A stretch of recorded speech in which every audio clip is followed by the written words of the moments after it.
a pattern of life that someone can see and look at rather than just a whole spreadsheet of numbers, being able to look at it in this manner.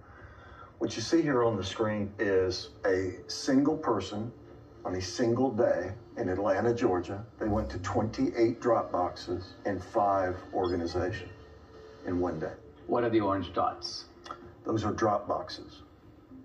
And what is the blue tracks? That is a smoothed out pattern of life so that we could take the sort of the movement of the individual cell phone signals, marry them together into something that's visual so that you can see movement on the individual.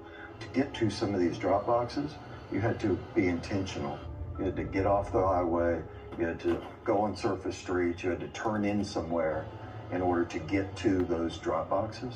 And the circles, I take it, reflect the nonprofit centers. Are that the places where the ballots originate? The stash houses, where the ballots are collected and handed to the mules to take to the drop box. Now let's move over to Arizona. How many mules in Arizona? A little over 200. A little over 200. In Phoenix alone. The reason I think this is all very significant is because these were very close states, right? What was the margin in Georgia? 10 or 11,000, I think, in the end. In the end. And Arizona also extremely close. Yeah, very close.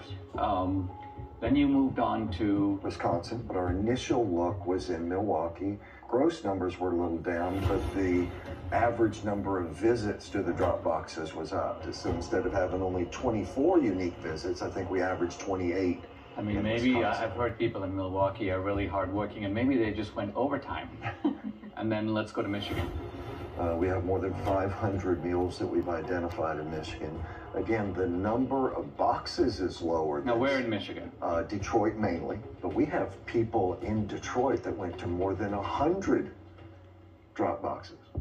100. I mean, this is stunning because it's like, I cannot think of a rational, kind of innocent reason for someone to do that. It just doesn't exist. No. So any reasonable person would say, you're onto something big here. We should take a closer look. Let's go to Pennsylvania, critical state.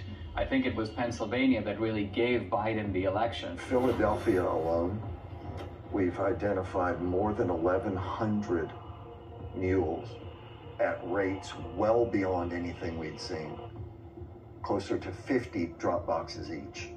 Each guy going to 50 drop boxes? Each. 1,100. We saw people driving back and forth to New Jersey across the bridge. But you're saying the ballots may not even be from Philadelphia or from Pennsylvania. We're saying somebody should But you're investigate. saying that the origin point appears to be Jersey. Now, running 1,100 mules times 50, we are 50,000 drop box visits by the mules alone in Philadelphia.